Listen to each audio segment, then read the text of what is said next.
Welcome back to the channel. So today I just wanted to do a quick video to follow up on what happened to my pink reddish begonias that I have been propagating every year for 9 years. If you watched a previous video where I showed how to salvage and save your begonias over the winter, I wanted to do a follow-up video to tell you that the white ones are doing fantastic.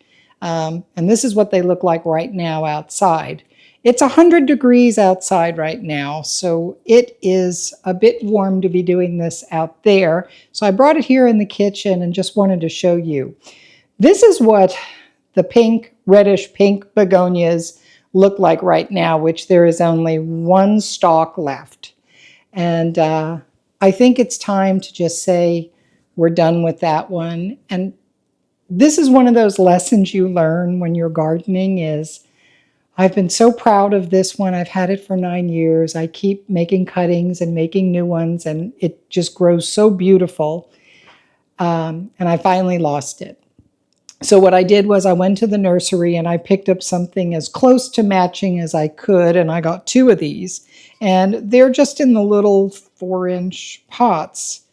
And I've had them in the kitchen here under the countertop lights. And I've been meaning to put them outside, but it has just gotten so hot that now with just such a small little pot, putting them in that big clay pot out there that I had last year's begonias in, I'm a little bit worried that they won't adapt in this heat. So what I'm going to do right now is I'm just going to bump them up in a little bit bigger pot just for the next couple of weeks, and then I'm going to move them outside and get them in the bigger pot. But I don't want these to start to weaken over time, because they will with just watering them, and they really need to grow. They want to grow, and I'm kind of constricting everything right now. They're blooming beautiful. They were blooming when I bought them. They're still continuing to bloom, especially under that countertop light. They're getting enough light. But I'm going to go ahead and just pot these up in a bigger pot for right now. Got 2 pots here, and I've got some potting soil, and I'm just going to go ahead and put some in here. It's a bit dry, but that's okay. I'm going to soak these really good.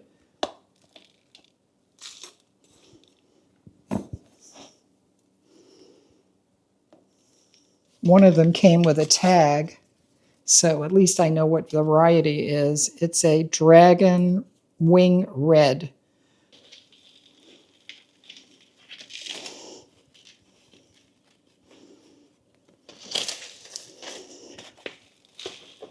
They're getting so top heavy that in those small little pots, they're going to just fall over.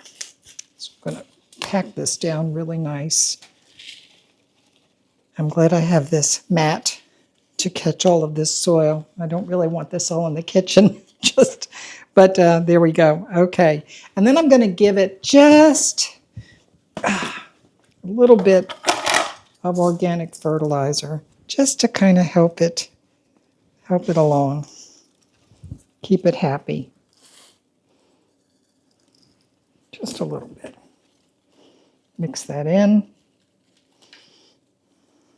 There we go. Okay, that's one done. Okay, I'm just going to do the other real quick, and then we'll talk about what's next for them.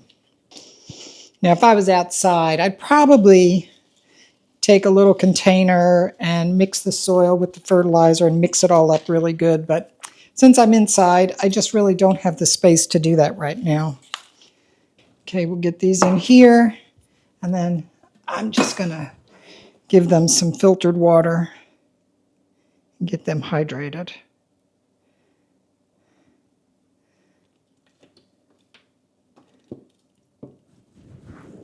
And I'll probably just fill that up a little bit more on the bottom once they've absorbed all that water, just to get all this potting soil nice and moist. And then at least for now, that's what I'm going to do, is just keep them here under the lights for a few more days. It looks like the heat wave's going to be over midweek next week, and by then I'll be ready to move them outside. I'll keep them in the shade. I have a rack on the back patio there that's on the covered patio. I'll keep them in the shade for the first week, keep them watered well, let them get acclimated to the climate outside. And then once we've got some roots going here, I'll go ahead and move them into the big pot and hopefully be able to replicate the beautiful begonia that I've had for the past 9 years. Thanks for watching, and I'll see you in the next one.